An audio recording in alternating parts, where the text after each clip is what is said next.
Le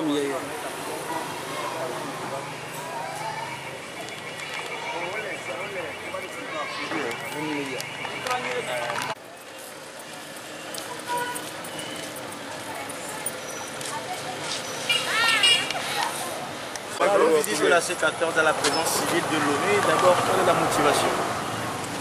Mais la motivation, vous savez que ceux qui sont en prison aujourd'hui et nous sommes dans le même combat. Parce que c'est des jeunes qui ont été ramassés dans la rue, pour certains pour n'avoir rien fait, et qui ont été condamnés ou qui sont encore devant des juges d'instruction.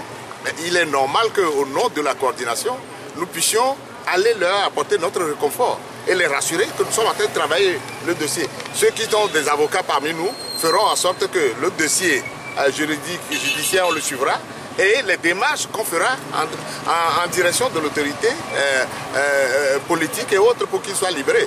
Entre-temps, on a libéré des gens, mais ce que nous avons déploré, que cette mesure a été sélective. On a libéré certains, on a mis certains en liberté provisoire, mais pourquoi cette mesure n'a pas concerné tout le monde?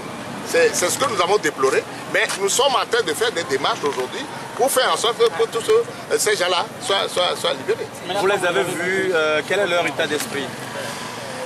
Oui, nous les avons rencontrés, ils sont au total 53 qu'on a vus aujourd'hui. Parce que parmi les 53, il y a certains qui ont été arrêtés pour des raisons totalement bizarres.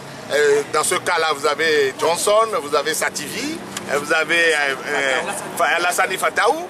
Ces gens-là, c'est des dossiers assez particuliers. Mais le gros lot qu'on a ramassé dans les rues, des petits qu'on a vu arrêter pêle-mêle, bon, c'est vrai qu'ils sont un peu découragés parce que ce qu'ils ont posé comme acte ne justifiait pas qu'ils soient en détention jusqu'à aujourd'hui. On leur a demandé, il y en a qui ont été condamnés à 12 mois, 24 mois, même il y en a qui ont été condamnés à 60 mois.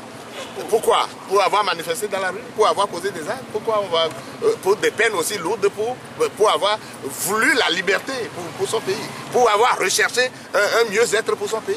Alors il y a quelque chose d'injuste dans tout ce qui est en train de faire. Et c'est tout ce que nous sommes allés leur apporter comme réconfort. Et nous leur avons promis que nous ferons en sorte que le suivi de ce dossier soit fait sur le plan judiciaire et que des démarches soient faites au niveau administratif et politique pour qu'ils soient libérés. Justement, parlant des démarches, quelle est l'étape suivante? L'étape suivante, c'est au niveau de la C14 qu'on est en train de décider. Je ne vous dirai pas ce qu'on a décidé de faire, mais je ne le livrerai pas ici. Mais on a décidé quand même de poser un acte. Le jour où on posera cet acte-là, vous le saurez.